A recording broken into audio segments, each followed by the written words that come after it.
In this story, there's a sergeant, okay, and he is due to go on campaign somewhere very foreign, and this is in the olden days. He's going there by boat.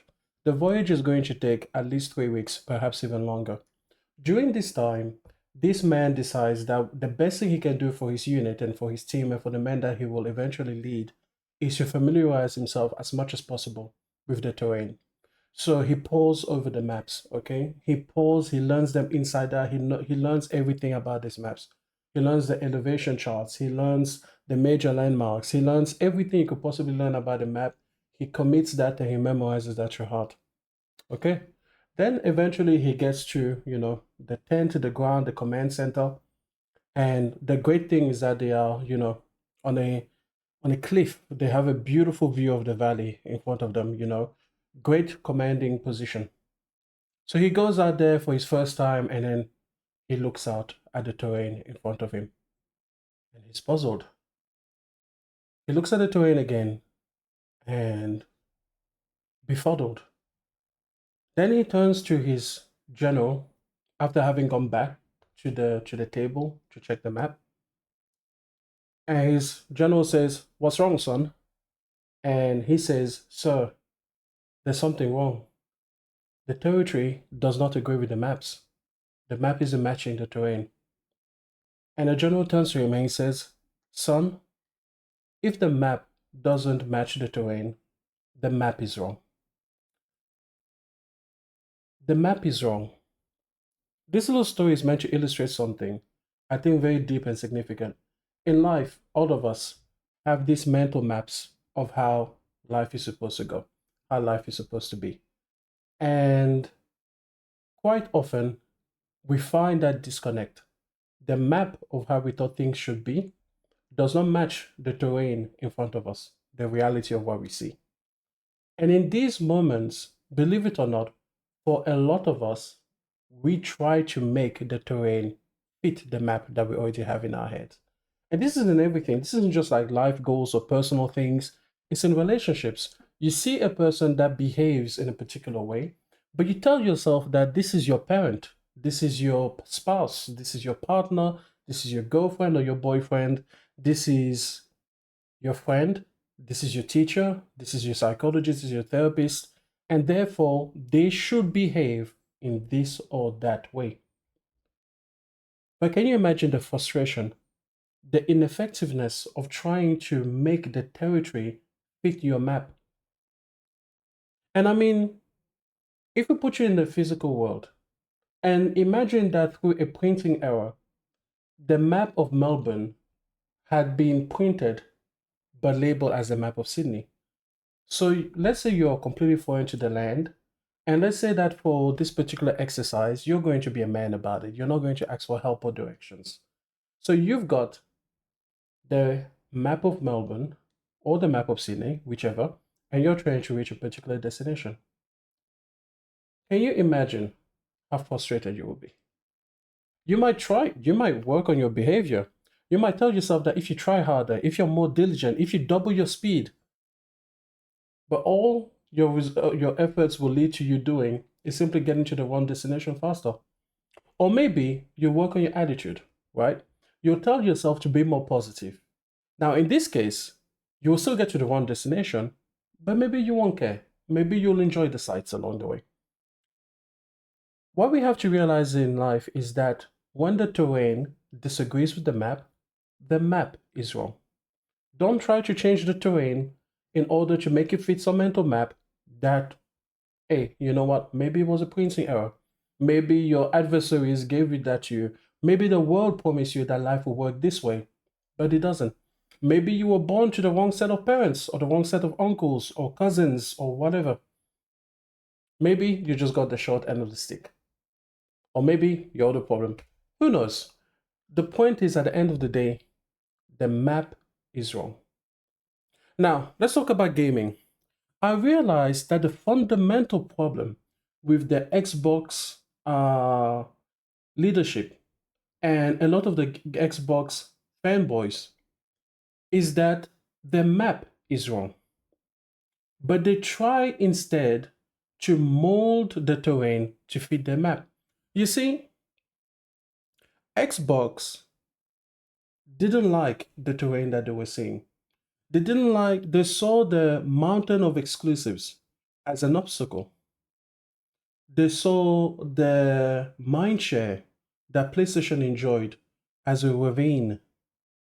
And so instead of trying to build themselves or to adapt themselves and their strategies to the terrain in front of them, they decided to go back to the map. And the funny thing is that in many ways it was worse for Xbox because they began with the correct map. But once they got to the obstacles in the real world, they went back to the drawing board and they tried to erase from their map the mountains and the obstacles in front of them. Which, by the way, reminds me of another story. I think it was either Alexander the Great. Don't quote me on this, by the way. Or somebody else that was really egotistical. And this man once assigned 100 lashings to a river or some other kind of body of water for having had the audacity to present an obstacle to his campaign. He had men whip the river 100 times. Can you imagine the ego, the audacity? But is that so different from what Phil Spencer tries to do? When he told you that exclusives don't matter, when they clearly do, when they clearly always have, when they do in every industry that we've ever created. Exclusives have always mattered. There's a reason that you and I don't care much for oxygen on planet Earth. Because in most places, for the vast majority of us, oxygen is not exclusive. We take it for granted. Go to space, and suddenly you will find that oxygen is one of your primary concerns. But that's because, in a way, oxygen is exclusive to our planet, at least within our capacity to reach, right? We can't really go that many places so far. I'm sure there are places, planets out there with even more oxygen than ours, but too far to count. So Xbox did what they should not have done. They went back to the drawing board and they tried to erase the mountain from the map. They didn't even try to blow it up in real life. They just tried to change from the map. And that's why we see this disconnect, right? This discordant harmony that these Xbox fanboys have with Phil Spencer and his leadership. Because at first, exclusives were great. In fact, I was watching Jez's show, Gaming Grindhouse, fantastic place, today, and he had this clip of Destin celebrating, with regality, the purchase of Activision Blizzard, in which he profoundly and proudly exclaimed that they have just made the purchase for $68.7 billion cash. And he was talking and prophesizing that they will make Call of Duty exclusive. And then you will be forced, as having the biggest multiplayer shooter game on the planet, you will be forced to purchase an Xbox in order to play that game. And he said, it's just money. You see, it's just business. Contrast that with much later when Sony was in talks with, acquiring From Software, or rather the From Software parent company, I think is Kadokawa. And this same Destin now spoke about the concerns that he and many people had about these potential games such as Elden Ring or a fabled Bloodborne 2, now being exclusive, locked away from, according to him, hundreds of thousands to even millions of players. So you see, when it was the biggest online shooter game, he was quite happy with Microsoft keeping that exclusives, because at that time, the map told them that exclusives mattered. But now, much later, even after the actual Bungie acquisition by Sony, where they left everything multiplayer, with no holds barred, he was now also concerned that Sony, should they acquire Kadokawa, would force gamers to be locked away from all of these products that From Software could develop. Because at this time, the map no longer has the mountain of exclusivity present on it. That peak no longer matters. Yet the map is wrong. We've seen this so many times, and you hear it in Phil Spencer. He tries to live in his own reality. And I do not know if it's simply because he's trying to push this agenda onto his followers and make them believe in the nonsense, which works, or whether he truly at the time can double think and make himself believe that the new, more inaccurate map is actually a reflection of the terrain in front of him. That mountain actually doesn't exist because the map says so. The freshly printed map with the typos all over it. When he said that they lost the worst generation to lose because people had started to build the digital library, I call that a cowardly answer. And I will call it cowardly now. And it is false, by the way. 42% of PlayStation's customers this generation are brand new to the ecosystem, brand new to PlayStation. They could have been gamers before, they might not have been. They might have been pulled from Xbox, they could have come from Nintendo. They could have just said, hey, you know what, that Spider-Man thing looks cool, or that Last of Us thing looks good. But the point is, they are brand new. That's nearly half of 75 million customers are brand new. The 42% of PlayStation customers that are brand new this generation to PlayStation is far larger than the amount of customers in total that Xbox has made. Understand that potential was always there for Xbox. It was always a fair fight.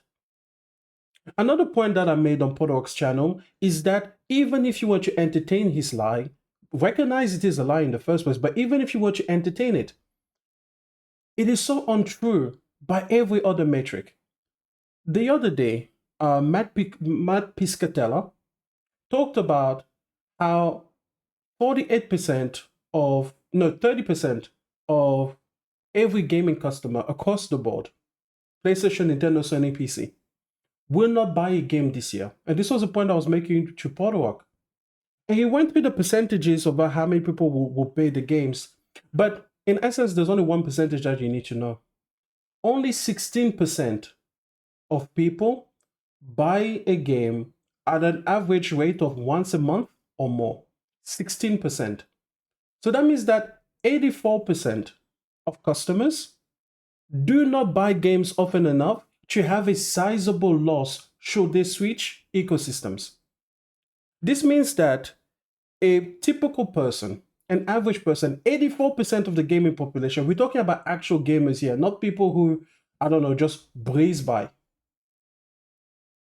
84% of them will buy probably less than one game a year, or at most one game a year. Over the course of 7 years, especially because these customers are most likely going to be the ones that buy the FIFAs and the Maddens and the EA football clubs and everything like that. They have no interest in playing that game from 3 years ago. At most, if they were to switch ecosystems, they might miss out on 1 or 2 games that will probably be part of Game Pass or PlayStation Plus anyway. There was never a reality. The map he proposed to you never matched the territory.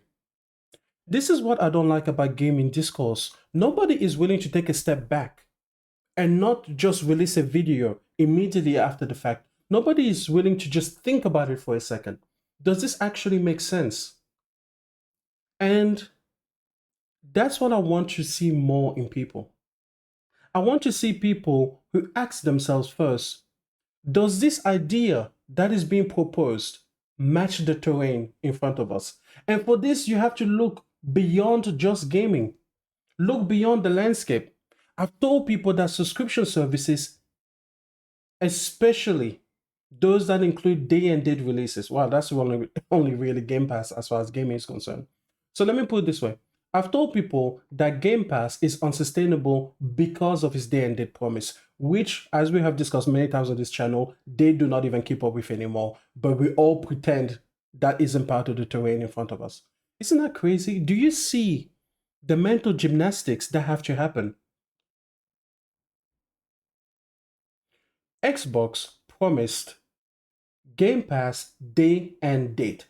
As far as you are concerned, if you are on console, forget about the PC for a second, even though the PC wouldn't help this in this argument anyway.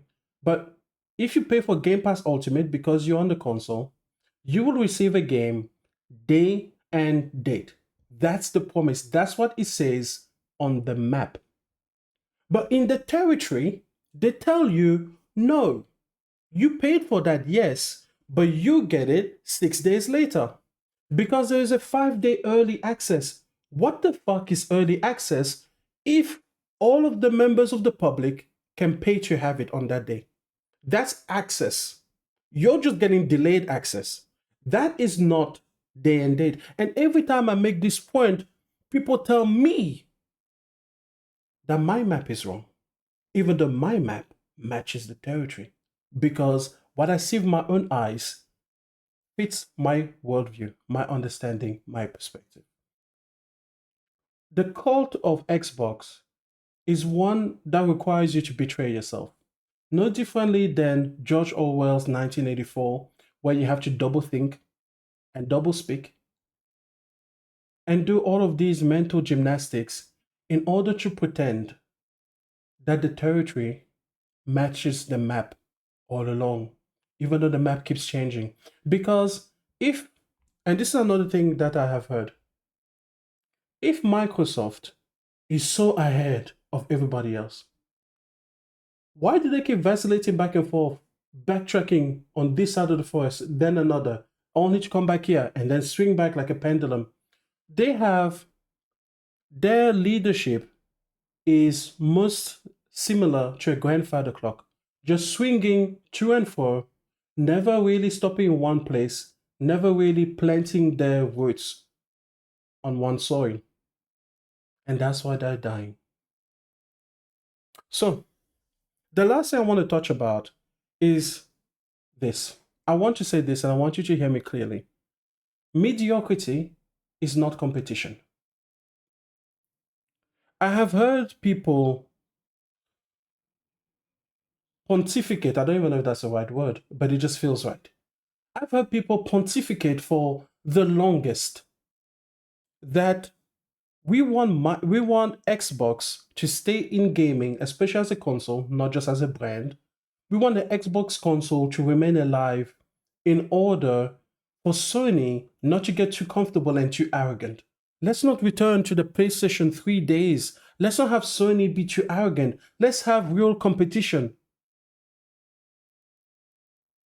Pardon my frustration, but what fucking competition? If you are afraid that Sony will get too arrogant, if you are afraid that they will grow some kind of ego, that they will fly once again too close to the sun, understand that that is what you're living in right now. You are living in your fear. Microsoft has not been competition. Mediocrity is not competition. If you or I, most likely, I don't know your skill level, however, if you or I went against a chess master or grandmaster, or it's just internationally recognized chess player, we will be mediocre compared to them. We will not be competition. Simply being in a competition with somebody does not make you competitive with them. Microsoft simply being a part of gaming does not automatically mean that they threaten or they challenge or they push Sony to be better. Yes, at one point they used to, but then they tried to change their maps and pretend that the terrain was not what it was. And you can do that for so many things, but we can just stay at exclusives because that completely just explains the point. But you can think of the next one and then one after that and the one after that. Microsoft hasn't been, let's be specific, Xbox hasn't been competition to PlayStation in at least 3 years, at the very least. And the last time there were real competition with PlayStation, like 2021-ish, was mostly because of the pressure of the global pandemic and what that meant for global shortages and everything like that. However, that was a window of opportunity that they simply let them slip by. Okay. But stop saying that we need Xbox to remain as a console in order to be competitive. It's not. It could be, but it's not.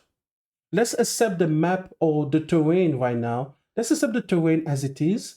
And let's realign our maps with this terrain in front of us so that we can hopefully navigate it successfully and then get to a part of the territory where Xbox can once again become true competition. Then we should support them. Then we should tell them, hey, stay. We want you to stay. Because a lot of these people that are telling you, oh my God, I don't want Xbox consoles to go away, they've got a PlayStation or a PlayStation 5 Pro, and they play on that PlayStation. So you say on the podcast and the airwaves, and you spit this stupidity in my ear that Microsoft is somehow sacrosanct, the position somehow sacred. Was it sacred for Mixer? Was it sacred for Windows Phone? Was it sacred for the huge amount of things? What the fuck happened to Bing, Cortana? Where were they gonna? Are they gonna put AI on your desktop or something like that? What they call that one? Does anyone even know? Does anyone even care? Does anyone give a shit about all of these failed products? Listen, Microsoft is competitive as a company, obviously in operating systems, in Office, for example, and productivity applications. They're even competitive as far as Teams go, which honestly I think is just because they have like government contracts and something like that. Because who the hell likes Teams? Remember Outlook? That thing got decimated by Gmail. Jesus Christ. But they are competitive in many ways. They've got Azure, that is competitive. But they're not competitive with Xbox and PlayStation and Switch or Nintendo. So let's stop lying to ourselves. Let's stop pretending that the person that has not been competition because they've been mediocre at best and quite honestly, garbage, is somehow supposed to be here. No. If you want that reality, you should want them to go away and either come back correctly with the correct maps for the territory that is actually in front of us, or you should want them to make way for a true competitor to come and put the pressure on PlayStation and Nintendo. And I also refuse this notion that Nintendo should somehow stay in a lane of their own, forever held sacred as the different one that can be in their own lane and do everything differently. If anything, I think that Nintendo has proven they've got really good fucking maps. They navigate the audience, the business, the landscape of gaming, the sectors that they want to explore, the territories that they want to invade, the land they want to control. Oh, they do that very well. It doesn't make them sacred, but it makes me admire them from afar for being efficient at doing what they want to do. And they had to adjust their maps after the Wii U. But they did, and they came back correct. With Xbox, I want you guys to remember this. Their map does not match the territory. And when the terrain and the map disagree, the map is wrong. Let them go away, fix their maps, and then perhaps we can finally get somewhere.